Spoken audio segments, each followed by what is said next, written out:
Hi friends, ಎಲ್ಲರೂ ಹೇಗಿದ್ದೀರಾ? Welcome back to my channel. ಇವತ್ತು ವರಮಹಾಲಕ್ಷ್ಮಿ ಹಬ್ಬ ಪ್ರಿಪ್ರೇಷನ್ ಯಾವ ಥರ ಮಾಡ್ತಾಯಿದ್ದೀವಿ ಅಂತ ಹೇಳ್ಬಿಟ್ಟು ವ್ಲಾಗ್ ಮಾಡ್ತಾಯಿದ್ದೀನಿ. ಆ್ಯಕ್ಚುಲಿ ಈ ವಿಡಿಯೋ ಬಂದು 2 ಡೇಸ್ ಹಿಂದಿನ ವ್ಲಾಗಿಂದ ಸ್ಟಾರ್ಟ್ ಮಾಡ್ತಾ ಇರೋದು ನಾನು. ಫಸ್ಟು ಹಬ್ಬ ಅಂತ ಬಂದ್ರೇ ಹೂವೆಲ್ಲ ಬೇಕಾಗುತ್ತಲ್ವ.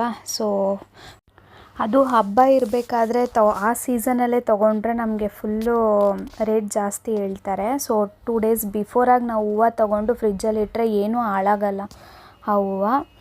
ಸೊ ಕಮ್ಮಿ ಬೆಲೆಗೆ ನಾವು ತೊಗೊಂಡು ಬಂದ್ವಿ.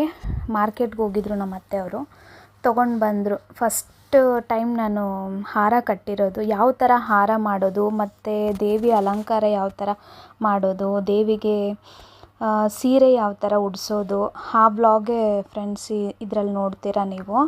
ನೋಡಿ ಯಾವ ಥರ ಬಂದಿದೆ ಅಂತ ಹೇಳ್ಬಿಟ್ಟು. ಇದು ಹಾರ ಮಲ್ಲಿಗೆ ಹೂವು ಹಾರನೇ ಮಾಡಿರೋದು. ಆ್ಯಕ್ಚುಲಿ ಸೀಸನ್ ವರಮಹಾಲಕ್ಷ್ಮಿ ಹಬ್ಬ ಬಂದ್ರೇ ಹೂವು ಬೆಲೆ ಜಾಸ್ತಿ ಆಗಿಬಿಡುತ್ತೆ ಅಲ್ವಾ. ಬರೀ ಮಲ್ಲಿಗೆ ಹೂವು ಮತ್ತು ರೋಸ್ ಹೂವು ತೊಗೊಂಬಂದಿರೋದು, ಎರಡರಿಂದನೇ ನಾವು ಹಾರ ಮಾಡಿದ್ದೀವಿ. ಅದು ನೆಕ್ಸ್ಟು ನಾಳೆ ವರಮಹಾಲಕ್ಷ್ಮಿ ಅಂದರೆ ಇವತ್ತು ನೈಟೇ ನಾವೆಲ್ಲ ಪ್ರಿಪ್ರೇಷನ್ ಮಾಡ್ಕೊಂಡಿರ್ತೀವಿ. ನೈಟೇ ದೇವಿಗೆ ಅಲಂಕಾರ ಮಾಡಿ ಕಳಶ ಎಲ್ಲ ನಮ್ಮ ಅತ್ತೆ ರಾತ್ರಿಯೇ ಎಲ್ಲ ಪ್ರಿಪ್ರೇಷನ್ ಮಾಡಿರ್ತಾರೆ. ಬಟ್ ಕೆಲವೊಬ್ರು ಹೇಳ್ತಾರೆ ನೈಟ್ ಮಾಡೋಂಗಿಲ್ಲ, ಬೆಳಗ್ಗೆ ಹೊತ್ತೇ ಮಾಡಬೇಕು ಅಂತ. ಬಟ್ ಬೆಳಗ್ಗೆ ಎದ್ದು ಬ್ರಹ್ಮ ಮುಹೂರ್ತದಲ್ಲೇ ಪೂಜೆ ಮಾಡಬೇಕು ಅಂದರೆ ಸ್ವಲ್ಪ ಕಷ್ಟ ಆಗುತ್ತೆ. ಅದಕ್ಕೋಸ್ಕರ ನೈಟೇ ನಾವು ದೇವಿಗೆ ಅಲಂಕಾರ ಎಲ್ಲ ಮಾಡ್ತೀವಿ. ಸೀರೆ ಉಡಿಸೋದೆಲ್ಲ ನೈಟೇ ಪ್ರಿಪ್ರೇಷನ್ ಮಾಡ್ತೀವಿ. ಆ್ಯಕ್ಚುಲಿ ನಾನು ಜಾಬ್ಗೆ ಹೋಗ್ತಾಯಿದ್ದೀನಿ. ಜಾಬ್ ಮುಗಿಸಿ ಬಂದಾದಮೇಲೆ ಅವತ್ತು 9 o'clock ಸ್ಟಾರ್ಟ್ ಮಾಡಿದ್ದು. ಅವತ್ತು 12 ಗಂಟೆ ಆಗೋಯಿತು ದೇವಿಗೆ ಅಲಂಕಾರ ಮಾಡೋದು. ಈ ಥರ ಪ್ಲೀಟ್ಸ್ ಮಾಡ್ಕೋಬೇಕು ಫ್ರೆಂಡ್ಸ್. ಫಸ್ಟ್ ಟೈಮ್ ನಾನು ನಮ್ಮ ಮನೆ ಲಕ್ಷ್ಮಿಗೆ ಸ್ಯಾರಿ ಉಡಿಸ್ತಾ ಇರೋದು. ನೋಡಿ ಯಾವ ಥರ ಉಡಿಸ್ತಾ ಇದ್ದೀನಿ ಅಂತ. ನಮ್ಮ ಅತ್ತೆನ ಕೇಳಿಕೊಂಡೆ, ನಾನು ಈ ಸಲ ನಾನು ಮಾಡ್ತೀನಿ ಅಮ್ಮ ಅಂತ ಹೇಳ್ಬಿಟ್ಟು. ಅವರು ಆಲ್ರೆಡಿ ಲಾಸ್ಟ್ ಇಯರೇ ಈ ಥರ ದೇವ್ರಿಗೆ ಅಲಂಕಾರ ಮಾಡೋದಕ್ಕೆ ಅಂತಲೇ ಯಾವಾಗಲೂ ಕಳಶದಲ್ಲೇ ಮಾಡೋದು. ಬಟ್ ಈ ಸಲ ಸ್ಟ್ಯಾಂಡ್ ತೊಗೊಂಬಂದಿರು ಲಾಸ್ಟ್ ಟೈಮ್. ಬಟ್ ಅದನ್ನು ಯೂಸ್ ಈ ಸಲ ಸ್ಟ್ಯಾಂಡಲ್ಲಿ ಮಾಡೋಣ ಅಂತೇಳ್ಬಿಟ್ಟು ಸ್ಟ್ಯಾಂಡ್ ಇಟ್ಟು ಮಾಡ್ತಾಯಿದ್ದೀವಿ. ನನಗೆ ಈ ಥರ ಡಬಲ್ ಲೇಯರಲ್ಲಿ ನೆರಿಗೆ ಇಡಬೇಕು ಅಂತೇಳ್ಬಿಟ್ಟು ತುಂಬ ಆಸೆ ಇತ್ತು. ಅದಕ್ಕೆ ನಾನೇನು ಎಕ್ಸ್ಪರ್ಟ್ ಅಲ್ಲ ಫ್ರೆಂಡ್ಸ್, ಯೂಟ್ಯೂಬ್ ನೋಡಿಕೊಂಡೆ ನಾನು ಕಲ್ತು ಮಾಡಿರೋದು. ಫಸ್ಟ್ ಟೈಮ್ ಮಾಡಿದೆ, ಬಟ್ ಚೆನ್ನಾಗೇ ಬಂತು.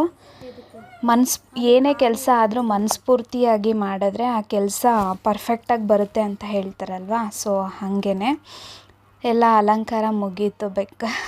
ಅಲ್ಲಿ ಕೆಲಸ ಮಾಡಿಕೊಂಡು ವೀಡಿಯೋನೂ ಎತ್ತಕ್ಕಾಗ್ತಾಯಿಲ್ಲ, ಯಾಕಂದರೆ ನನ್ನ ಹತ್ರ ಯಾವುದೇ ಸ್ಟ್ಯಾಂಡೆಲ್ಲ ಇಲ್ಲ. ಈಗ ಸ್ಟಾರ್ಟ್ ಮಾಡಿರೋದ್ರಿಂದ ಮುಂದೆ ನೋಡೋಣ ತಗೊಳ್ಳೋಣ ಅಂತೇಳ್ಬಿಟ್ಟು.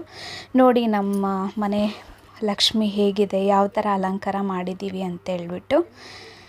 ನಿಮಗಿಷ್ಟ ಆಯಿತು ಅಂದರೆ ಪ್ಲೀಸ್ ಕಮೆಂಟ್ ಮಾಡಿ. ಇದೇ ಫೈನಲ್ ಲುಕ್ಕು ನಮ್ಮ ಮನೆ ಲಕ್ಷ್ಮಿದು. ಈ ಥರ ಅಲಂಕಾರ ಮಾಡಿದ್ದೀವಿ ನೋಡಿ.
ಸೊ ನೋಡಿದ್ರಲ್ವ ಫ್ರೆಂಡ್ಸ್, ನಮ್ಮ ಮನೆ ಲಕ್ಷ್ಮಿ ಯಾವ ಥರ ಅಲಂಕಾರ ಆಗಿ ಕೂತಿದ್ದಾರೆ ಅಂತ ಹೇಳ್ಬಿಟ್ಟು.